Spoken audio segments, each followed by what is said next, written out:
I've seen that.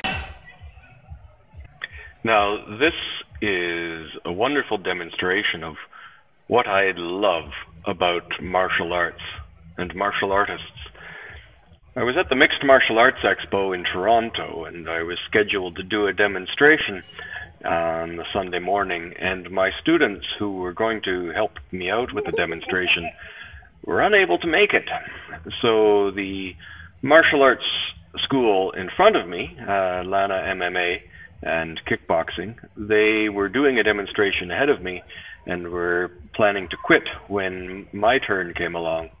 And I just said, well, I don't have any students to demonstrate on, so you folks may as well just continue and do the demonstration. And the chief instructor there said, well, would you like to borrow one of my students? And I said, well, that would be very kind of you.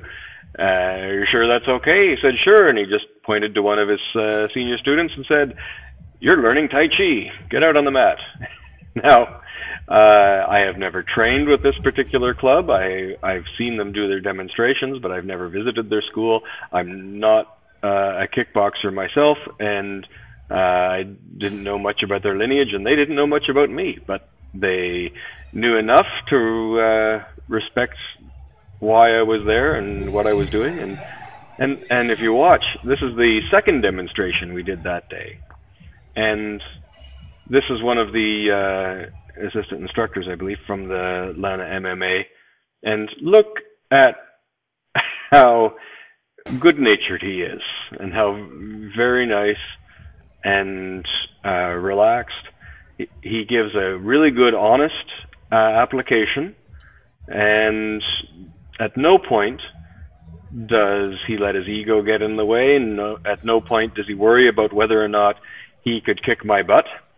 Instead, he just makes sure that he gives me the opportunity to demonstrate my skill, and without trying too hard to make me look bad. In fact, he makes me look pretty good in a couple of places.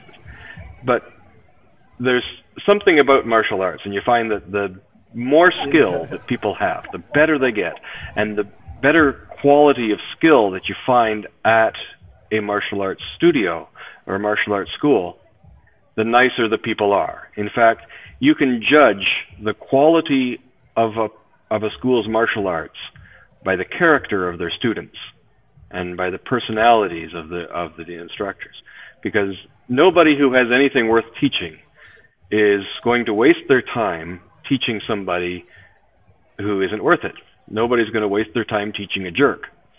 And not only that, but in order to master martial arts, you need to master yourself. And this is not just an idealistic principle. This is a very practical thing. Every time there's a thought, there's an emotion. Every time there's an emotion, there's a physical response. So people who master martial arts have to work through their own stuff. So there's no room for fear or hatred or anger or ego or anything on the floor.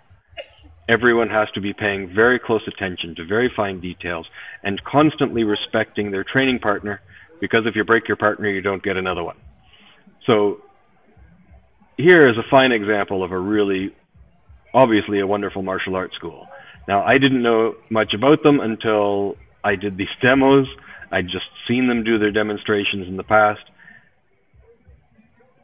So when I finally got around to checking out who these people were, who very kindly volunteered to help me out with my demonstration, I found out that the chief instructor, Crew Bellissimo, trained in Thailand with a very famous Muay Thai master named, let's see if I can say this properly, Ajam Berkluk Pinsanchai. Now, he is referred to as the Muhammad Ali of Muay Thai. My point is, these very nice people could have shown me up very easily. And I certainly wouldn't want to get into the ring with any of them. And yet here, you'd think that I was some great martial arts master just because of the way that they're helping me out with this demonstration. So it bears my point. the better a martial arts school, the nicer the people. And the higher the level of skill, the nicer the personalities of the instructors.